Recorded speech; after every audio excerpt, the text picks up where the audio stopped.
जय माता दी। बंधुओं, आज चैत्र नवरात्रे का 7वां दिन है और मैं आपके लिए नवरात्रे के 7वें दिन माँ के 7वें स्वरूप काल रात्रि की कथा लेकर आई हूँ। बंधुओं, आज मैं आपको काल रात्रि माता की पूजा की पूर्ण पूजा विधि, माता को किस चीज का भोग लगाया जाता है, माँ का स्वरूप कैसा है और माँ काल रात्रि की कथा सुनाने जा रही हूँ। बंधुओं, यदि आपने हमारे चैनल को अब तक सब्सक्राइब नहीं किया तो जरूर करें और बेल आइकन दबाना ना भूलें ताकि आपको हमारी आने वाली सभी वीडियोस की जानकारी सबसे पहले हो। बंधुओं, कहा जाता है कि माता काल रात्रि का उच्चारण करने से, माता काल रात्रि का नाम लेने से भय भी दूर भागने लगता है। दानव, दैत्य, राक्षस और भूत प्रेत काल रात्रि के स्मरण से दूर भाग जाते हैं। बंधुओं, नवरात्रि के 7वें दिन माँ काल रात्रि की आराधना की जाती है। कहा जाता है माँ काल रात्रि की पूजा तभी संपन्न मानी जाती है जब तक कि माँ की व्रत कथा को पढ़ा या सुना ना जाए। बंधुओं, माँ के इस रूप का वर्णन और माँ से जुड़ी पौराणिक कथा मैं आपको सुना रही हूँ। माँ दुर्गा की 7वीं शक्ति काल रात्रि के नाम से जानी जाती है, जिनके शरीर का रंग घने अंधकार की तरह एकदम काला है। नाम से ही पता चल जाता है कि इनका रूप भयानक है। सिर के बाल बिखरे हुए हैं, गले में विद्युत की तरह चमकने वाली माला है। अंधकार में स्थितियों का विनाश करने वाली शक्ति है काल रात्रि। काल से भी रक्षा करने वाली है यह शक्ति।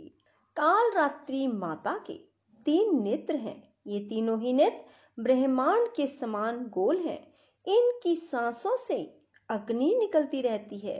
ये गंधर्व की सवारी करती हैं। ऊपर उठे हुए दाहिने हाथ की वर मुद्रा भक्तों को वर देती है। दाहिनी तरफ का नीचे वाला हाथ अभय मुद्रा में है, जो कि संदेश देता है कि हमेशा निडर और निर्भय रहो। बाईं तरफ के ऊपर वाले हाथ में लोहे का कांटा और नीचे वाले हाथ में खड्ग है। इनका रूप भले ही भयंकर हो, लेकिन ये सदैव शुभ फल देने वाली माँ है, इसीलिए ये शुभंकरी कहलाई। अर्थात इनसे भक्तों को किसी भी प्रकार से भयभीत या आतंकित होने की आवश्यकता नहीं है। इनके साक्षात्कार से भक्त पुण्य का भागी बन जाता है। काल रात्रि की उपासना करने से ब्रह्मांड की सारी सिद्धियों के दरवाजे खुलने लगते हैं। तमाम असुरी शक्तियां उनके नाम के उच्चारण से ही भयभीत होकर दूर भागने लगती हैं। इसलिए दानव, दैत्य, राक्षस और भूत प्रेत उनके स्मरण से ही भाग जाते हैं। रक्त बीज एक ऐसा दानव था जिसे यह वरदान था कि जब जब उसके लहू की बूंद इस धरती पर गिरेगी, तब तब हर बूंद से एक नया रक्त बीज जन्म लेगा, जो बल, शरीर और रूप से मुख्य रक्त बीज के समान ही होगा। ऐसे में माँ काल रात्रि ने रक्त बीज की गर्दन काटकर उसे खप्पर में रख लिया, ताकि रक्त की बूंद नीचे ना गिरे और उनका सारा खून पी गई। बिना एक बूंद नीचे गिरे जो भी दानव रक्त से उनकी जिह्वा पर उत्पन्न होते गए, उनको खाती गई। इस तरह माँ काली ने रक्त बीज का अंत किया। बोलो काल रात्रि माता की जय हो। बोल सच्चे दरबार की जय हो। दरबार की जय हो। दरबार की जय हो। सर्वा बाधा विनिर्मुक्तो धन धान्य सुतान्विता मनुष्यो मत् प्रसादेन भविष्यति निसंशये सर्वा बाधा विनिर्मुक्तो धनधान्ये सुतान्विता मनुष्यो मत्प्रसादेन भविष्यति निसंशये सर्वा बाधा विनिर्मुक्तो धनधान्ये सुतान्विता मनुष्यो मत्प्रसादेन भविष्यति निसंशये सर्वा बाधा विनिर्मुक्तो धनधान्ये सुतान्विता मनुष्यो मत्प्रसादेन भविष्यति निसंशये सर्वा बाधा विनिर्मुक्तो धनधान्ये सुतान्विता मनुष्यो मत्प्रसादेन भविष्यति निसंशये सर्वा बाधा विनिर्मुक्तो धनधान्ये सुतान्विता मनुष्यो मत्प्रसादेन भविष्यति निसंशये सर्वा बाधा विनिर्मुक्तो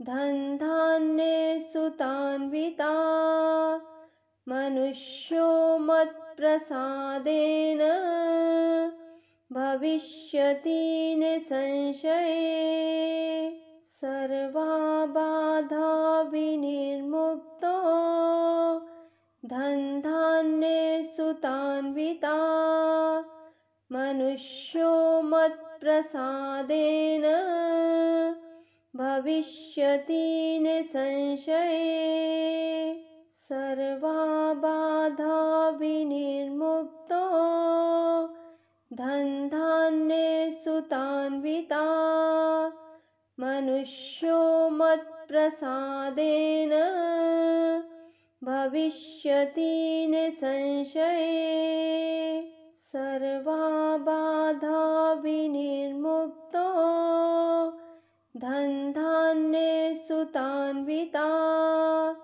मनुष्यो मत्प्रसादेन भविष्यति निसंशये सर्वा बाधा विनिर्मुक्तो धनधान्ये सुतान्विता मनुष्यो मत्प्रसादेन भविष्यति निसंशये सर्वा बाधा विनिर्मुक्तो धनधान्ये सुतान्विता मनुष्यो मत्प्रसादेन भविष्यति निसंशये सर्वा बाधा विनिर्मुक्तो धनधान्ये सुतान्विता मनुष्यो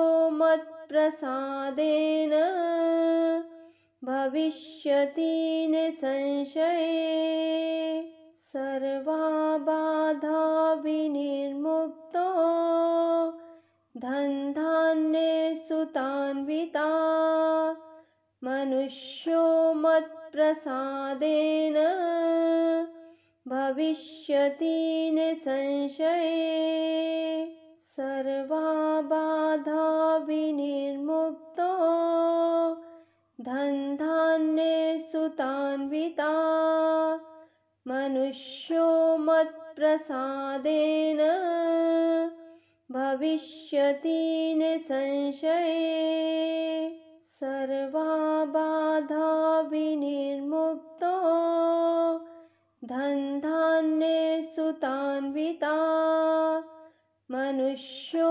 मत्प्रसादेन भविष्यति निसंशये सर्वाबाधा विनिर्मुक्तो धन धान्ये सुतान्विता मनुष्यो मत्प्रसादेन भविष्यति निसंशये।